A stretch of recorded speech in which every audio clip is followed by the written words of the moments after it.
sebagai peninggalan daripada ilmu dari peninggalan nenek moyang kita yang namakan juga ilmu kasunyatan sama sangkan paraning dumadi, itu sebetulnya ilmu kebatinan dalam arti bukan klinik, kebatinan dalam arti mendekatkan diri kepada Tuhan, kepada Tuhan.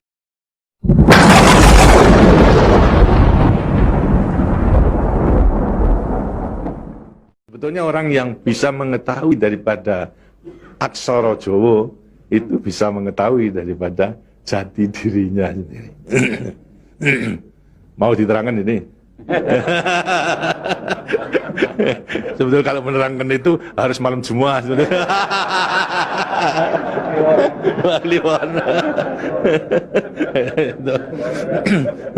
Dan itu namanya ilmu dari nenek moyang kita itu dalam rangka menjabarkan mengenai Pancasila, Eka Prasida Pancakarsa, sebetulnya falsafah daripada aksara Jawa itu.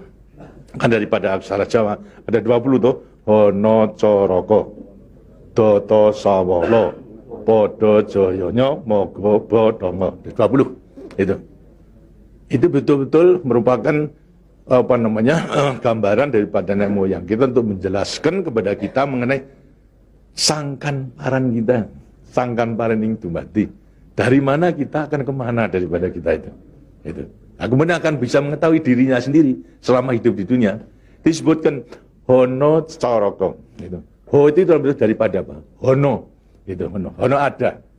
No itu daripada apa? Dari wujud daripada Hono. Mulai daripada Gono, Legeno. Gono itu belum wujud, belum berbentuk. Legeno itu masih belum ada sandangan, masih utuh, itu belum ada taling tarungnya dan sebagainya, masih belum sandangan.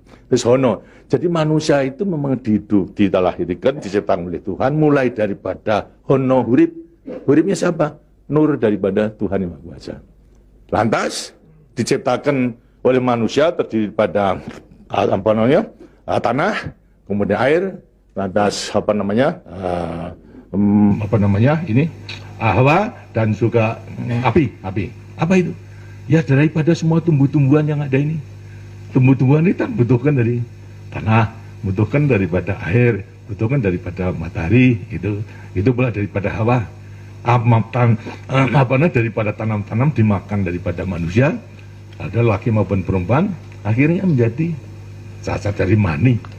Mani kemudian berkumpul suami istri, lahirlah, wujudlah daripada embrio tadi. Embrio itu masih legeno, masih gono. Itu mulai nonya itu. Terus mulai daripada hurip, kemudian hubungan suami istri mulai timbul daripada gono masih legono. Kemudian lantas setelah itu tumbuh daripada embrio tersebut menjadi jabang bayi yang kemudian dilengkapi dengan coroko. Apa itu? Cipta rasa karsa. Itu coroko. Daya cipta, daya rasa dan karsa. Semua ada. Itu. Setelah itu kemudian lantas apa? Doto sawolo. Itu apa? Manusia itu setelah diberikan panca indera, diberikan sandangan panca indera, cipta rasa karsa, juga diberikan sifat Tuhan. Sifat zat kang datan sawolo, datan salah. Sifat dari yang tidak salah itu hanya Tuhan. Ya, kalau manusia ini salah, tapi kalau Tuhan itu tidak salah. Oleh karena semua manusia diberikan sama sifat daripada Tuhan yang tidak salah. Itu Doto sawolo, datan sawolo, tidak pernah salah. Sifat daripada Tuhan. Tapi sebagai manusia juga tidak diberikan itu.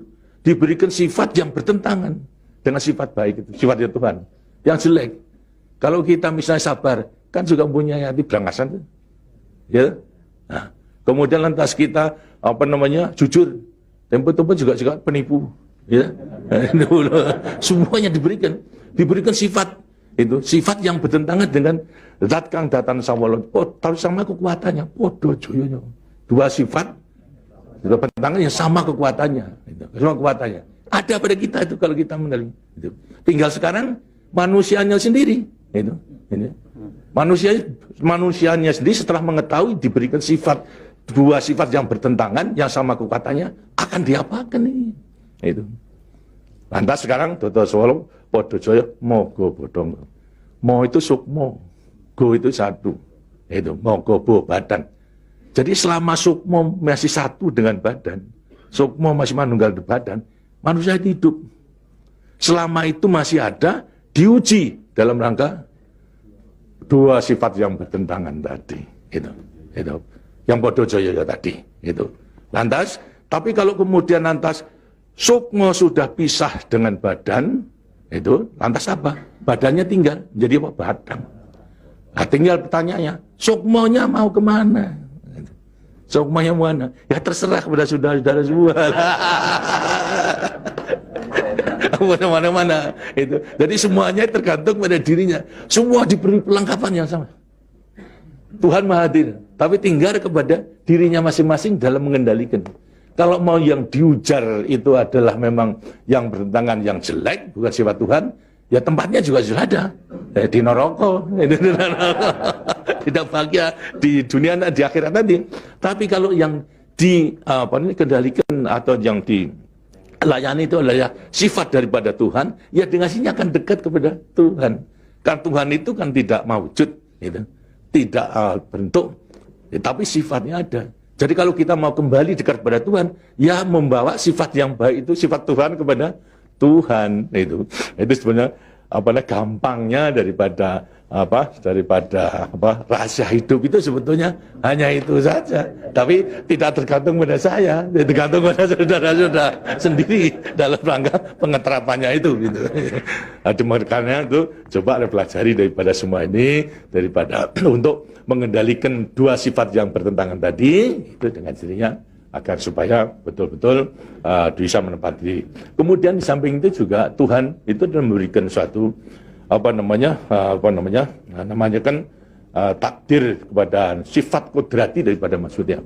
Apa sifat kodrati manusia? Manusia dilahirkan sebagai individu, ya toh? Kita masing-masing individu. Tapi kehidupan kita sejak mulai daripada adanya janin sampai pada mati tergantung pada orang banyak. Jadi kemudian dalam hidup kita di dunia itu hanya memenangkan kepentingan pribadinya sendiri. Lihat kan tidak adil. Tidak adil. Seharusnya memang menyadari bahwa sebagian besar daripada hidupnya tergantung kepada orang lain. Nah itu wajiblah sekarang memenuhi panggilan untuk ya bersama-sama dengan orang lain. Sebab hidup di dunia itu adalah bisa serasi. Jadi karena itu lantas sekarang namanya sifat kodrati daripada sifat yang monodualistis itu. Satu tapi kembar tetapi satu. Ialah sifat individu sama sebagai makhluk sosial. Nah, itu kuncinya daripada penghayatan, pengamalan daripada Pancasila. Itu. Nah, demikianlah waktunya saya kira sudah.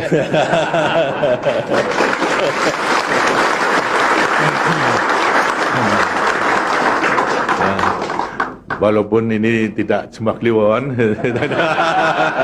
tapi minggu, karena itu sebagai peninggalan daripada ilmu, dari peninggalan nenek moyang kita, yang namakan juga ilmu kasunyatan sama sangkan paraning dumadi itu sebetulnya ilmu kebatinan dalam arti bukan klenik. Kebatinan dalam arti mendekatkan diri kepada Tuhan, pada Tuhan. Jadi orang mengatakan itu klenik, itu bukan. Yang klenik itu yang salah melaksanakannya, itu yang klenik itu. Tapi sebetulnya intinya adalah memang demikian. Nah, mudah-mudahan saudara-saudara akan bisa sekali lagi mengoreksi kepada diri sendiri. Artinya kasunyatan, lihat kenyataan pada dirimu sendiri. Itu. Bagaimana? Karena sudah mengetahui, baru nanti akan gampang.